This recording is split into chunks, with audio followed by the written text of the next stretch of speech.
প্রভু, দণ্ডবোধ প্রণাম, বলুন। আমার তো প্রভুপাদের ওই নেই, ওই বৈজন্তীমালা আছে, উপদেশ বৈজন্তী। প্রভুপাদ বলেছেন চৈতন্য চরিতামৃতে পাঠ করলে একটু নিষেধাত্মক আর একটা বিধিমূলক শ্লোক পাঠ করলে পরম মঙ্গল লাভ। দুটো সংস্কৃতি শ্লোক আর কি। তত দুঃসঙ্গ মুৎসৃজ্য সৎসু সজ্জেদ বুদ্ধিমান সন্ত এবাস্য ছিন্দন্তি মনোব্যাস মনোব্যাসঙ্গ মুক্তিভি। হ্যাঁ হ্যাঁ হ্যাঁ হ্যাঁ, ওইটা নিষেধাত্মক, আর পরেরটা হচ্ছে বিধিমূলক। আর তারপরেরটা আবার আছে, জানেন তো, শতান প্রসঙ্গন মম বীর্য সংবিদ ভবন্তি হৃৎকর্ণ রসানা কথা তজ্জ সনাদাস্য বর্গ বর্তনী শ্রদ্ধা রতির ভক্তির অনুক্ষমিষ্যতি। একটু ভালো করে বলুন। সতাং প্রসঙ্গান মম বীর্য সংবিদ ভবন্তি হৃৎকর্ণ রসায়নঃ কথা তজ্জস্য নদাস্য প্রবর্গ বর্তনী শ্রদ্ধা রতির ভক্তির অনুক্রমিষ্যতি। তাহলে প্রথম শ্লোকে যেটি বললেন, তত দুঃসঙ্গ মুৎসৃজ্য সৎসু সজ্জিত বুদ্ধিমান, এই শ্লোকগুলি আমাদের ছোটবেলায় দেখেছি বাড়িতে অনেকে আলেখ্য রাখেন। প্রভুপাদের একটি এই উপদেশ বাঁধিয়ে, দুটি উপদেশ বাঁধিয়ে দরজার দুই দিকে রাখা ছিল। খুব ছোটবেলায় দেখেছি, এখনো স্মরণ আছে। তাতে এই শ্লোকটি ছিল। এইটি হচ্ছে প্রথম ওই দুঃসঙ্গ পরিত্যাগ। বুদ্ধিমান ব্যক্তি দুঃসঙ্গ পরিত্যাগ করে সৎসঙ্গ গ্রহণ করবেন। অসৎসঙ্গ ত্যাগ এই বৈষ্ণব আচার। প্রথম অসৎসঙ্গ ত্যাগ। যাদের অসৎসঙ্গ ত্যাগ হয়নি তারা ভক্তির পথে এক পা চলতে পারবেন না, এগোতে পারবেন না। অসৎসঙ্গ ত্যাগ প্রথম, এটি বৈষ্ণবের আচার।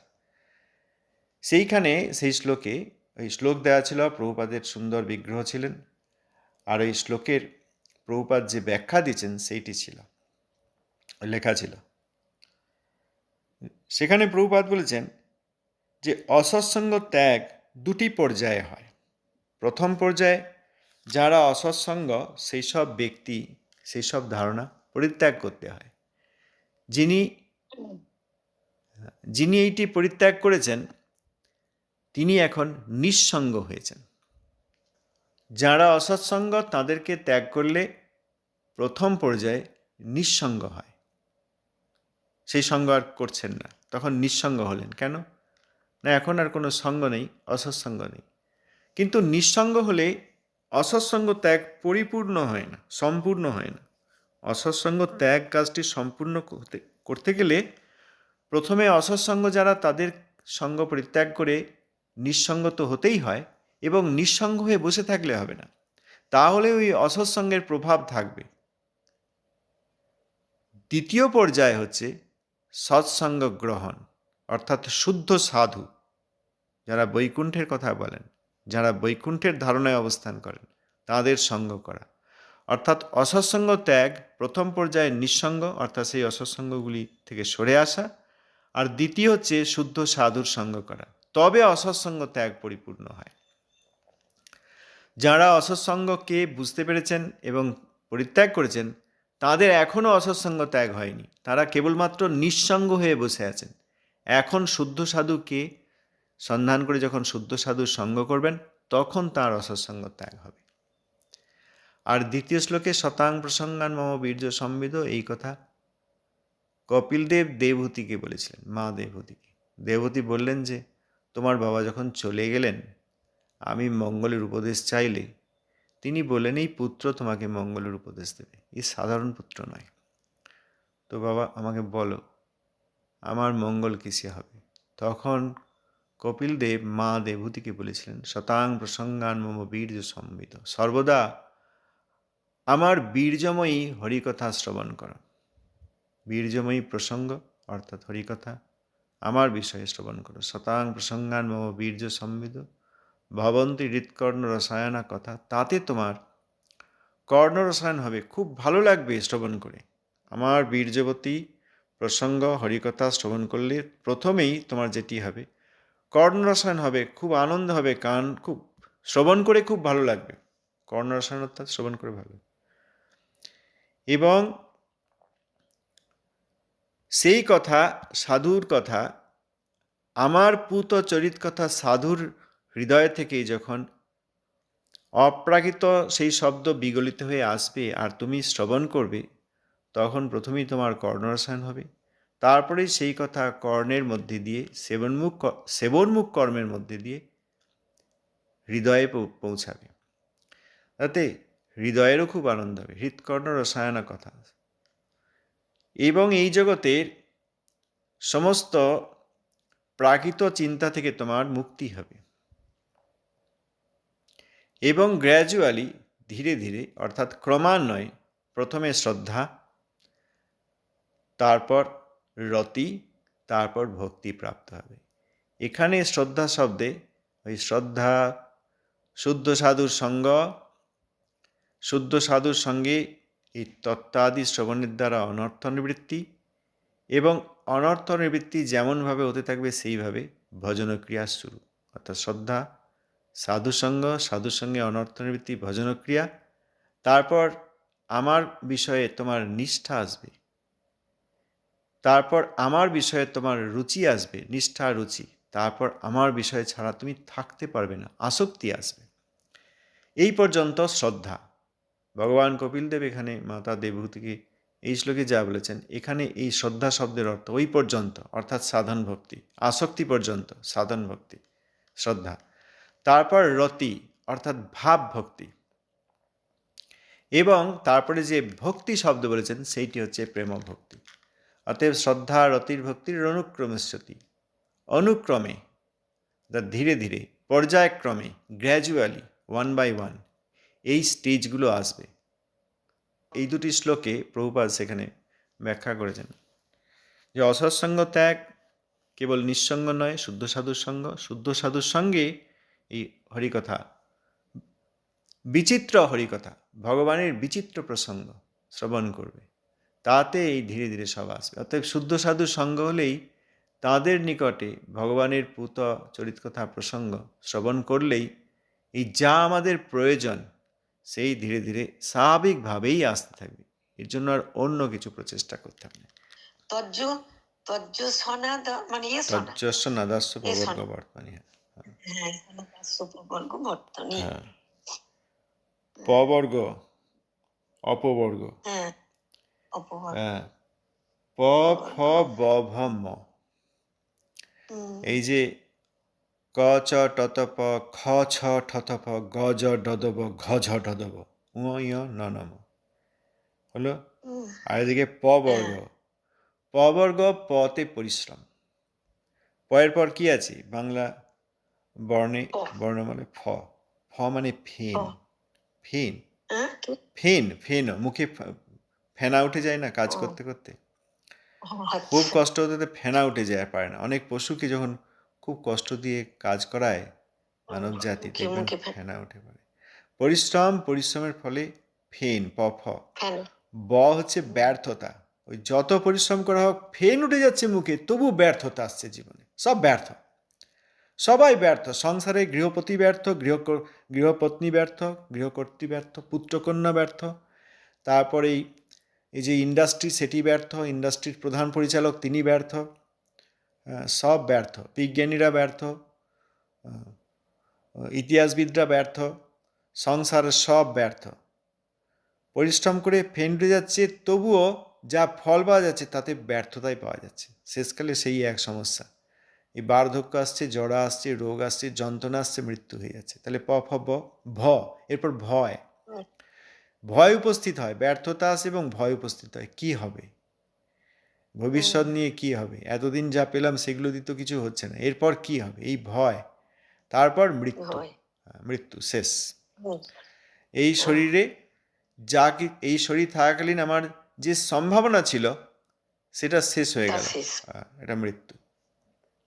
এই জগতের যত প্রাকৃত ধারণা, প্রাকৃত আমাদের সংগ্রহ, কালেকশন, সব অযথা, বৃথা, সব বৃথা।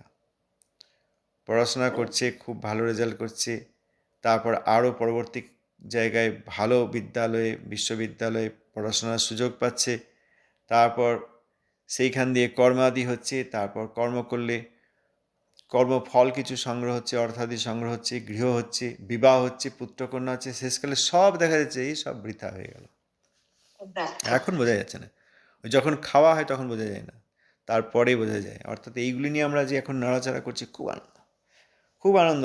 বৃদ্ধ বয়সে বসে বসে ভাবছি, আমি যখন এত বড় একটা কলেজ থেকে পাস করলাম, কতজন আমাকে কনগ্র্যাচুলেট করেছিল, কতজন কনগ্র্যাচুলেট করেছিল। আমিও আমার খুব উজ্জ্বল একটা ভবিষ্যতের দিকে তাকিয়েছিলাম, কি আনন্দ। সবাই দেখা হলে, আরে বাবা তুই এরকম ভালো রেজাল্ট করেছিস, এত ভালো জায়গায় এবার চান্স পেয়ে গেছিস, বিরাট ব্যাপার। তারপর ভালো চাকরি পাওয়া গেল, মাসের মাস পয়সা আসতে লাগলো। ভক্তিনাথ ঠাকুর মশাই লিখেছেন, দেখবে বিদেশে গিয়ে ধন আদি উপার্জন করি, অর্থাৎ বদ্ধজীব যা করেন। তারপরে সংসার আদি হলো, পুত্র কন্যা হলো, তা সব বিষময় হয়ে গেল।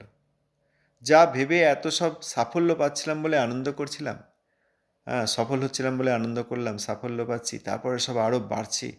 শুধু আমি নয়, আমার পুত্রকন্যাও সব বড় বড় কাজ করছে। তারপর দেখা গেলো সব বৃথা, জরা জীর্ণ, রোগ কষ্ট, কেউ কাউকে দেখে না, কোনো সুবিধা নেই, সব নিজের নিজের স্বার্থপর হয় যেরকম।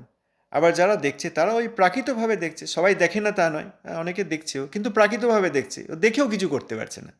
পুত্রকন্যা পিতামাতাকে দেখে না, হ্যাঁ সে একটা একটা জেনারেল এখানকার স্থিতি, এ তো স্বাভাবিক একটা স্থিতি, বোঝাই যাচ্ছে অনেক সংসার। আবার অনেকে দেখেও, কিন্তু দেখেই বা কী করবে, দেখেই বা কী করবে, হাসপাতাল নিয়ে যাবে, হাসপাতালে বিল মিটিয়ে দেবে সব, কিন্তু কষ্টটা তো ভোগ করতে হবে। যখন সময় হবে তখন শরীর ছেড়ে চলে যাবে, এই শরীরটা যতদিন ছিল ততদিন হরিভজন করলাম না, এই উপলব্ধি তো হচ্ছেও না।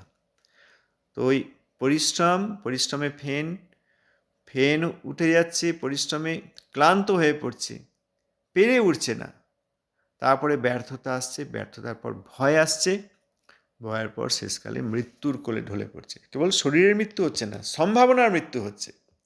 সম্ভাবনার মৃত্যু হচ্ছে না, হ্যাঁ, সে তো হচ্ছে। সম্ভাবনার মৃত্যু হচ্ছে। যে এই শরীর ছিল, আমি এই সময়ে এইগুলি সব করতে পারতাম, কোনোটা না করে প্রাকৃত বস্তু কি করে পাবো, এই চিন্তা করতে করতে আমার যেটা হলো সেটা হচ্ছে সব সম্ভাবনাটা একদম নষ্ট হয়ে গেল। এখন পরের জন্মের জন্য আবার অপেক্ষা করতে হবে, এই জন্মে আর হলো না। সাউথ হচ্ছে হ্যাঁ, না, ওই, সাউথ হচ্ছে না। হ্যাঁ সেইগুলি চলে যাবে যদি শুদ্ধ ভক্তের সঙ্গে হরিকথা শ্রবণ করা হয়। বড় বিষয়, আমরা মনে করছি আমরা সহজে আর কাছে যেতেই পারি, আপনারা তো আপত্তির কি আছে? হ্যাঁ অবশ্যই, কেউ কারোর স্বতন্ত্রতায় বাধা দিচ্ছে না। আমরা কলিকে গুরু করতেই পারি, এত বাদ বিচারের কি আছে, এসব ভাবছি আমরা। কিন্তু শেষকালে যে পরিণাম হবে সেটা কাকে নিতে হবে? আমাকে নিতে হবে, নিতে হবে না? এই যে প্রভুপাদ এখানে বললেন, অবশ্যই। হ্যাঁ প্রভুপাদ যেখানে বললেন যে এই জগতের চিন্তাস্রোত সেখানে নিয়ে যাওয়া যাবে না, আর সেই ব্যবস্থা করতে গেলে শুদ্ধ ভক্ত আমাদের মনোধর্মে বারবার আঘাত করবেন। সেমন মহাপ্রভু করেছেন। মহাপ্রভু জীব হৃদয়ে পুনঃ পুনঃ আঘাত করিয়া বলিয়াছেন, সমস্ত প্রাকৃত বিচারের হস্ত হইতে মুক্ত হইয়া, বলেছেন। তাহলে এই তো ব্যাপার। এখন আমরা যদি হাসতে খেলতে আনন্দ করতে করতে মনে করি যে বেশ আমি অনেকটা এগিয়ে গিয়েছি, তাহলে মন আমাদেরকে এই মনোধর্মে ডুবিয়ে রেখে মনোকলা খাইয়ে দিচ্ছে।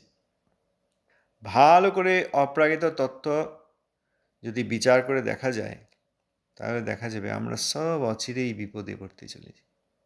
কিন্তু অনেক ব্যক্তি আছেন যারা স্থির করে নিয়েছেন যে আমরা মঙ্গল নেব না, যা হচ্ছে এতেই ভালো আছে, মনে করছেন না? এমনি এই তো বুদ্ধি ব্যাপার। আছে, এমনি বুদ্ধি আছে, পরীক্ষায় নম্বর পাওয়া যাচ্ছে, চাকরি পাওয়া যাচ্ছে, ঘরে ভালোই রয়েছি, বাইরে রাজনীতিতেও, অর্থাৎ কার সঙ্গে কেমন রাজনীতি, মানে তো সবসময় তো ওই পতাকা ধরে ভোট দেওয়ার রাজনীতি আর সরকারি পদ পেয়ে যাব সেইটা নয়। রাজনীতি অর্থাৎ এই বিভিন্ন মনের সঙ্গে ক্রিয়া বিক্রিয়া করতে করতে কিভাবে আমি নিজেকে জয়ী বলে অভিমান করব, তাতেও ভালোই বুদ্ধি আছে। কিন্তু শুদ্ধ ভক্তির কথা বললি একদম সেই গরু যে বাঁধা থাকে, কি বলে জিনিসটাকে, ওঠা। হ্যাঁ সেইখানে সেইটি আমরা কিছুতেই ছাড়ব না, সেইটা আমরা কিছুতেই ছাড়ব না। প্রাকৃত চিন্তা, প্রাকৃত ব্যক্তি, অসাধু, তাদের সঙ্গ কিছুতেই ছাড়ব না, তাদের অধীনে থেকেই যা সম্ভব হয় করব। সেই ওই প্রভুপাদ বলেছেন, অন্যত্র বলেছেন যে এই কথা রেখে দিয়ে যদি কিছু সুবিধা হয় বলুন, অর্থাৎ যা বলছেন, যে বিষয়ে বলছেন, কেউ বলেননি, হয়তো কেউ বলেননি, প্রভুপাদ বুঝতে পারছেন তাদের মনের কথা, যে এইসব বলছে লোকেরা শুনতে চাইছে না, এইগুলো বাদ দিয়ে যদি কিছু সুবিধা হয় বলুন। তো অনেকে এখানেও অনেকে লেখে আমাদেরকে যে তত্ত্ব এসব অনেক হলো, জগতের লোকের এখন আর ধৈর্য নেই, এবার আপনি লীলায় আসুন। ভগবত রূপগুণ লীলা, পরিকর বৈশিষ্ট্য ধাম, এইসব কথা বলে আমরা বুঝবো কি করে? আমার তো প্রাকৃত ধারণা থেকে এখনো মুক্তি লাভ হয়নি। প্রাকৃত ধারণা দিয়ে সব করতে যাচ্ছি, মন বুঝিয়ে দিচ্ছে, মন বেছে নিচ্ছে কে সাধু, সেইখানে সঙ্গ করতে যাচ্ছি। মন বলে দিচ্ছে কে গুরু, সেইখানে শিষ্য দীক্ষা নিতে যাচ্ছে। এই করে সব জগতে সর্বনাশ হচ্ছে। আচ্ছা দিদি, ধন্যবাদ, প্রণাম দিদি।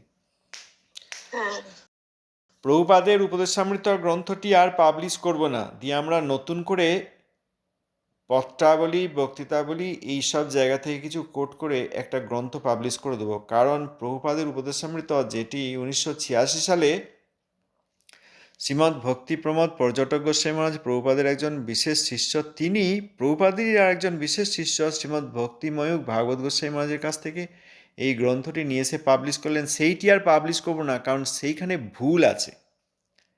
তাঁরা মনে করছেন যে আমাদের মঠ থেকে যে পত্রাবলী, বক্তৃতাবলী এসছে সেইখান থেকে কোট দিলে তবে প্রভুপাদের উপদেশামৃত, তার বাইরে প্রভুপাদের উপদেশামৃত আমরা মানব না। কিন্তু সবই তো প্রভুপাদের সমস্ত উপদেশই তো উপদেশামৃত। যেহেতু পত্রাবলী, বক্তৃতাবলী এবং হরিকথামৃতে আমরা পাইনি, অতএব প্রভুপাদের উপদেশামৃতে প্রভুপাদের উপদেশ বলে যে কথাগুলি আছে সেইগুলি উপদেশ নয়, ভুল আছে, এইটা ওই লোকগুলোর ধারণা। এটা অপরাধজনক।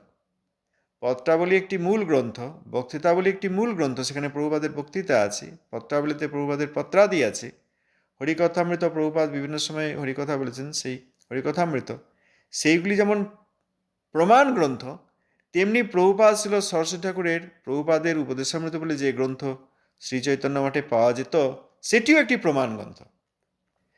কিন্তু এই লোকগুলো কেন জানি না বললেও ভুল, কলির প্রভাবে এই লোকগুলো কি করেছে, সেই গ্রন্থ আর পাবলিশ করবো না বলে বন্ধ করে দিয়েছে।